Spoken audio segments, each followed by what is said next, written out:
Alors aujourd'hui, pour notre activité, nous allons aller chercher différentes choses dans notre cours.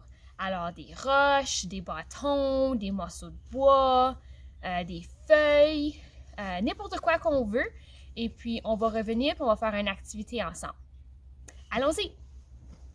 Alors maintenant, pour notre activité, on a besoin soit une règle ou un ruban à mesurer.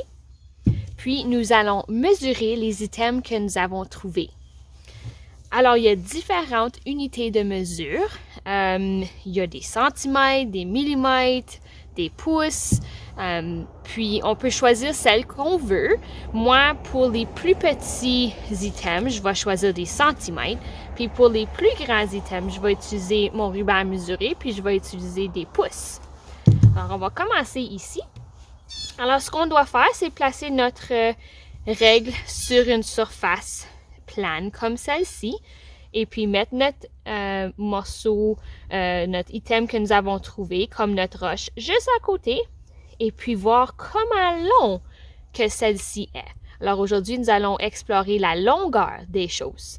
Alors, notre roche ici, elle est à peu près 3 cm. Là, on va aller voir comment long est notre feuille. Notre feuille est à peu près 12 cm. Alors maintenant, est-ce que la roche ou la feuille est la plus longue? La feuille, oui, la feuille est la plus longue. Bravo! Alors maintenant, nous allons mesurer notre morceau de bois et notre bâton avec des pouces. Qu'on peut retrouver sur notre ruban à mesurer. Encore une fois, on le met à côté et on peut voir ici que notre morceau de bois est à peu près 6 pouces.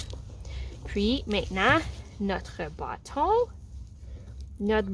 lui, est à peu près 14,5 pouces.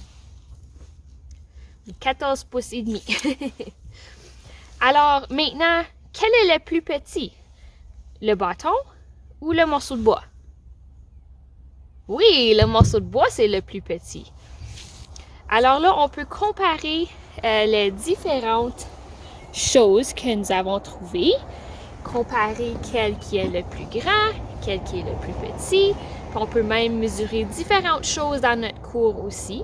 On peut même se mesurer avec notre ruban à mesurer. On peut le mettre par terre. Ou se mettre debout, puis nous mesurer nous-mêmes, puis juste explorer les différentes longueurs de les différentes choses qu'on retrouve dans notre cours. Alors, envoyez-moi ensuite des photos de ce que vous avez trouvé et puis comment long ou comment court ils étaient. J'aimerais tellement savoir ce que vous trouvez. Puis, ayez du plaisir à explorer les longueurs de les différentes choses que vous trouvez. Alors, à la prochaine, les explorateurs. Bye!